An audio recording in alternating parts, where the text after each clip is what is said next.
Within a few minutes, the next attack will begin. Now that I am surrounded for the first time by all the members of my family, it seems only fitting that a complete record should be made of this unique event. As I lie here, barely able to breathe, my mouth filled with blood and every tremor of my hands reflected in the attentive eye of the camera 6 feet away, I realize there are many who will think my choice of subject a curious one. In all senses, this film will be the ultimate home movie. I only hope that whoever watches it will gain some idea of the immense affection I feel for my wife and for my son and daughter, and of the affection that they, in their unique way, feel for me. It is now half an hour since the explosion, and everything in this once elegant sitting room is silent. I am lying on the floor by the settee, looking at the camera mounted safely out of reach on the ceiling above my head. In this uneasy stillness, broken only by my wife's faint breathing and the irregular movement of my son across the carpet, I can see that almost everything I have assembled so lovingly during the past years has been destroyed. My Sèvres lies in 1,000 fragments in the fireplace. The Hukasi scrolls are punctured in 12 places, yet despite the extensive damage, this is still recognizably the scene of a family reunion, though of a rather special kind.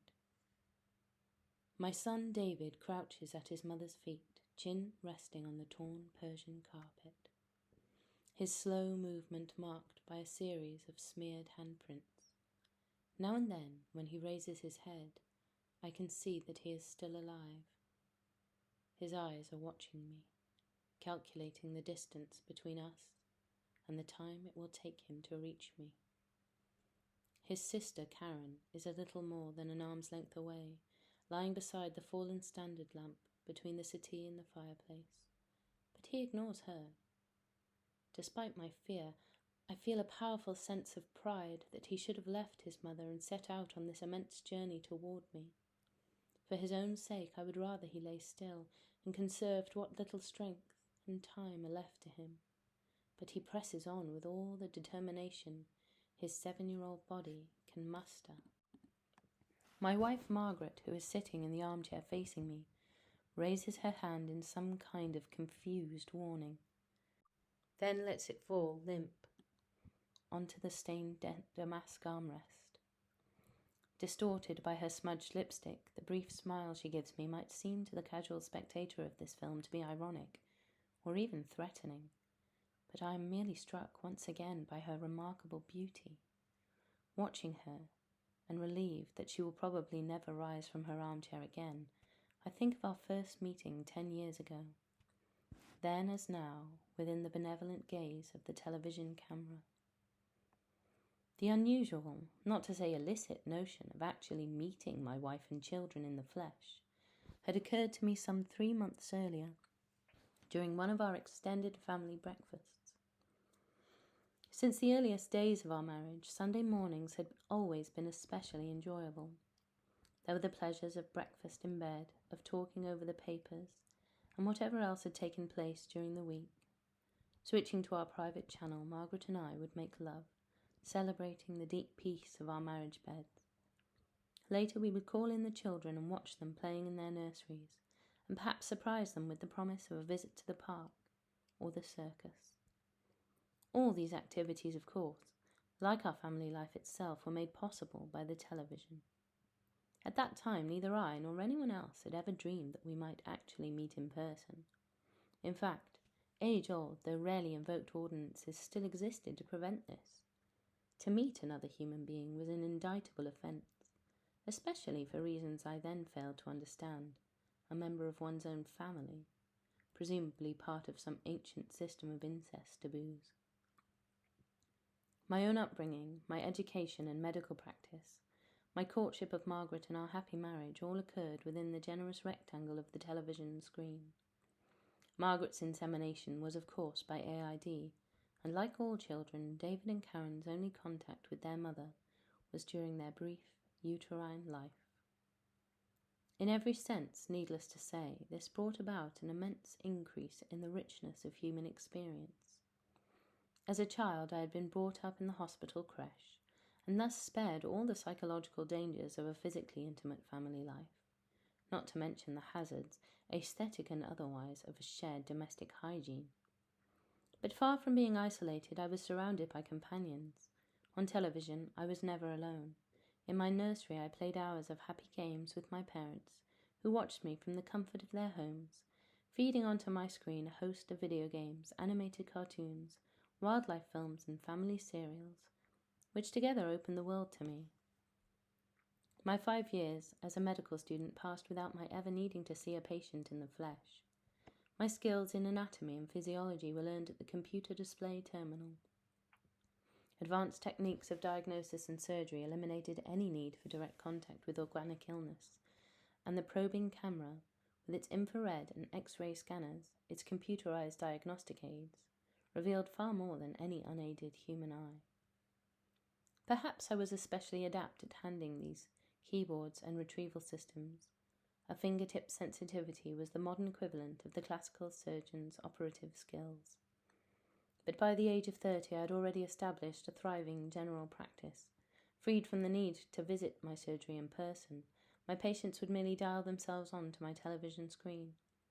The selection of these incoming calls, how tactfully to fade out a menopausal housewife and cut to a dysenteric child, while remembering to cue in separately the anxious parents, required a considerable degree of skill, particularly as the patients themselves shared these talents.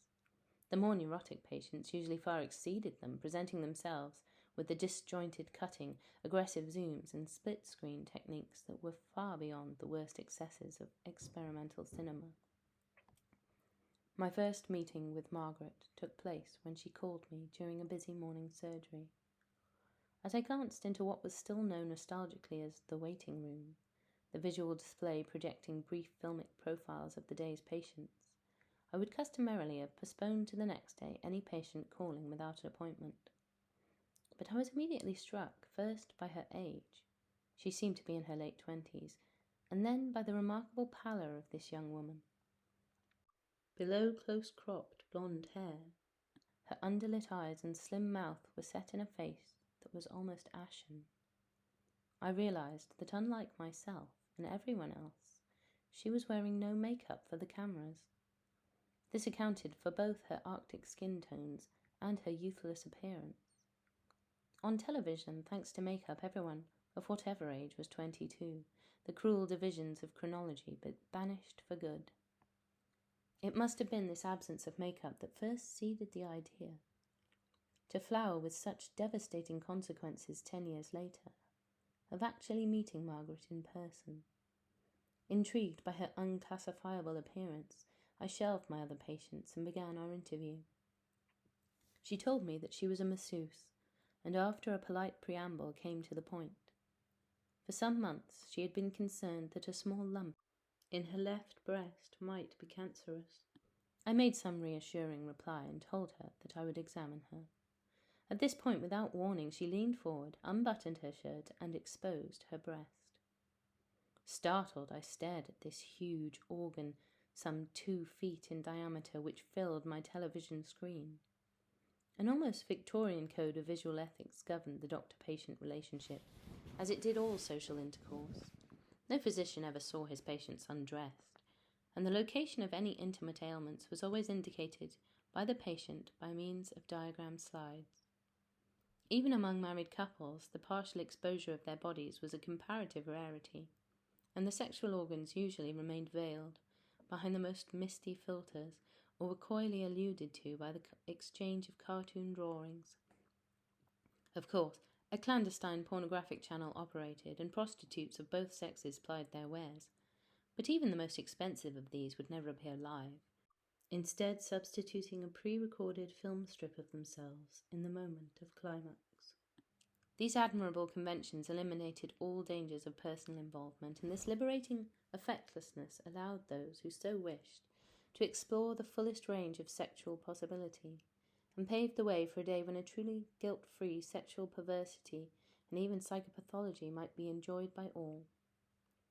Staring at the vast breast and nipple with their uncompromising geometries, I decided that my best way of dealing with this eccentrically frank young woman was to ignore any lapse from convention. After the infrared examination confirmed the suspected cancer nodule was in fact a benign cyst, she buttoned her shirt and said, "That's a relief. Do call me, doctor, if you ever need a course of massage. I'll be delighted to repay you." Though still intrigued by her, I was about to roll the credits at the conclusion of this bizarre consultation when her casual offer lodged in my mind. Curious to see her again, I arranged an appointment for the following week. Without realizing it, I had already begun my courtship of this unusual young woman.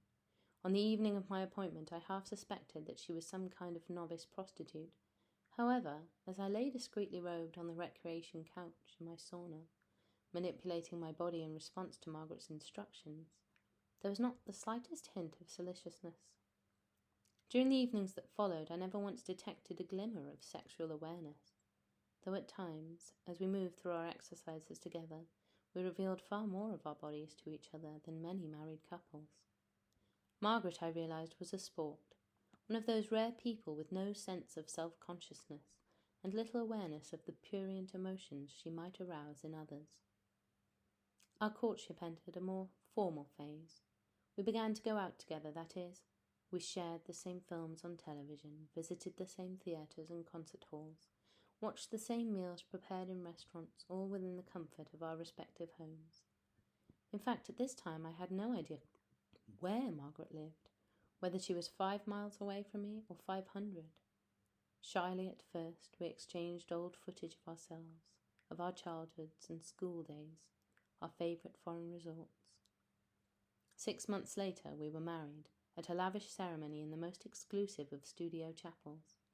Over 200 guests attended, joining a huge hookup of television screens, and the service was conducted by a priest renowned for his mastery of the split-screen technique. Pre-recorded films of Margaret and myself, taken separately in our own sitting rooms, were projected against a cathedral interior and showed us walking together down an immense aisle. For our honeymoon, we went to Venice. Happily, we shared the panoramic views of the crowds in St. Mark's Square and gazed at the Tintorettos in the Academy School. Our wedding night was a triumph of the director's art. As we lay in our respective beds, Margaret was in fact some 30 miles to the south of me, somewhere in a complex of vast high-rises. I courted Margaret with a series of increasingly bold zooms, which she countered in a sweetly teasing way with her shy fades and wipes. As we undressed and exposed ourselves to each other, the screens merged into a last, oblivious close-up. From the start, we made a handsome couple, sharing all our interests, spending more time on the screen together than any other couple we knew. In due course, though, through aid, Karen was conceived and born, and soon after her second birthday in the residential creche, she was joined by David. 7 further years followed of domestic bliss. During this period, I had made an impressive reputation for myself as a paediatrician of advanced views by my championship of family life. This fundamental unit, as I described it, of intensive care. I repeatedly urged the installation of more cameras throughout the homes of family members, and provoked vigorous controversy when I suggested that families should bathe together, move naked but without embarrassment around their respective bedrooms, and that even fathers should attend, though not in close-up, the births of their children. It was during a pleasant family breakfast together that occurred to me the extraordinary idea that was so dramatically to change our lives. I was looking at the image of Margaret on the screen, enjoying the beauty of the cosmetic mask she now wore, ever thicker and more elaborate as the years passed. It made her grow younger all the time. I relished the elegantly stylized way in which we now presented ourselves to each other. Fortunately, we had moved on from the earnestness of Bergman and the more facile mannerisms of Fellini and Hitchcock to the classical serenity and wit of René Clair and Max Ophuls, though the children, with their love of handheld cameras, still resembled so many budding Goddards. Recalling the abrupt way in which Margaret had first revealed herself to me, I realized that the logical extension of Margaret's frankness, on which effectively I had built my career, was that we should all meet together in person. Throughout my entire life, I reflected, I had never once seen, let alone touched, another human being. Who better to begin with than my own wife and children? Tentatively, I raised the suggestion with Margaret, and I was delighted when she agreed. What an odd but marvellous idea! Why on earth has no one suggested it before? We decided instantly that the archaic interdiction against meeting another human being deserved simply to be ignored. Unhappily, for reasons I failed to understand at the time, our first meeting was not a success. To avoid confusing the children, we deliberately restricted the first encounter to ourselves. I remember the days of anticipation as we made preparations for Margaret's journey, an elaborate undertaking for people rarely travelled, except at the speed of the television signal. An hour before she arrived, I disconnected the complex security precautions that sealed my house from the world outside, the electronic alarm signals, steel grills, and gas-tight doors. At last the bell rang. Standing by the internal portcullis at the end of the entrance hall, I released the magnetic clutches on the front door. A few seconds later, the figure of a small, narrow-shouldered woman stepped into the hall. Although she was over 20 feet from me, I could see her clearly, but I almost failed to realize that this was the wife to whom I had been married for 10 years. Neither of us was wearing makeup. Without its cosmetic mask, Margaret's face seemed pasty and unhealthy, and the movements of her white hands were nervous and unsettled. I was struck by her advanced age and, above all, by her small size. For years I had known Margaret as a huge close-up on one or other of the large television screens in the house. Even in long shots she was usually larger than this, hunched and diminutive woman hovering at the end of the hall. It was difficult to believe that I had ever been excited by her empty breasts and narrow thighs. Embarrassed by each other, we stood, without speaking, at opposite ends of the hall. I knew from her expression that Margaret was as surprised by my appearance as I was by her own. In addition, there was a curiously searching look in her eye, an element of almost hostility that I had never seen before. Without thinking, I moved my hand to the latch of the portcullis. Already Margaret had stepped back into the doorway, as if nervous that I might seal her into the hall forever. Before I could speak, she had turned and fled. When she had gone, I carefully checked the locks on the front door. Around the entrance hung a faint and not altogether pleasant odour. After this first abortive meeting, Margaret and I returned to the happy peace of our married life. So relieved was I to see her on the screen that I could hardly believe our meeting had ever taken place. Neither of us referred to the disaster and to the unpleasant emotions which our brief encounter had prompted. During the next few days, I reflected painfully on the experience. Far from bringing us together, the meeting had separated us. True closeness, I now knew, was television closeness, the intimacy of the zoom lens, the throat microphone, the close-up itself. On the television screen there were no body odours or strained breathing, no pupil contractions and facial reflexes, no mutual sizing up of emotions and advantage, no distrust and insecurity. Affection and compassion demanded distance. Only at a distance could one find that true closeness to another human being, which, with grace, might transform itself into love. Nevertheless, we inevitably arranged a second meeting. Why we did so I still have not understood, but both of us seemed impelled by those very motives of curiosity and distrust that I assumed we most feared. Calmly discussing everything with Margaret, I learned that she had felt the same distaste for me that I in turn had felt for her, the same obscure hostility. We decided we would bring the children to our next meeting, and that we would all wear makeup, modelling our behaviour as closely as possible on our screen life together. Accordingly, 3 months later, Margaret and myself, David and Karen, that unit of intensive care, came together for the first time in my sitting room. Karen is stirring. She had rolled across the shaft of the broken standard lamp, and her body faces me across the blood-stained carpet, as naked as when she stripped in front of me.